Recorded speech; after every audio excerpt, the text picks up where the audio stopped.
இந்த வீடியோவில் நம்ம எதை பற்றி பார்க்க போகிறோன்னா, மார்னிங் அதாவது காலையில் இந்த அட்டண்டன்ஸை நம்ம எப்படி அப்லோடு பண்ணுறதுன்னு தான் பார்க்க போகிறோம். இதை பற்றி உங்களுக்கு ஃபுல்லாக தெரியணுன்னா இந்த வீடியோவை ஸ்கிப் பண்ணாமல் பாருங்கள். இதில் நான் ஸ்க்ரீன்ஷாட் எடுத்திருப்பேன், அது என்னுடைய பர்பஸ்க்காக எடுத்திருப்பேன்.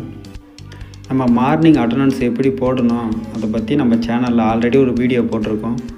ஸோ அதை உங்களுக்கு தெரியணும் அப்படின்னா நம்ம சேனலை நீங்கள் கண்டிப்பாக சப்ஸ்கிரைப் பண்ணி வச்சுக்கோங்க. வாங்க நம்ம வீடியோக்குள்ளே போகலாம். This video sponsor by BuyMote shopping app. இந்த ஆப்புக்கான லிங்க்கை நான் டிஸ்கிரிப்ஷனில் கொடுத்துருக்குறேன். உங்களுக்கு விருப்பம் இருந்தால் இந்த ஆப்பை இன்ஸ்டால் பண்ணி ஷாப்பிங் பண்ணி பாருங்கள்.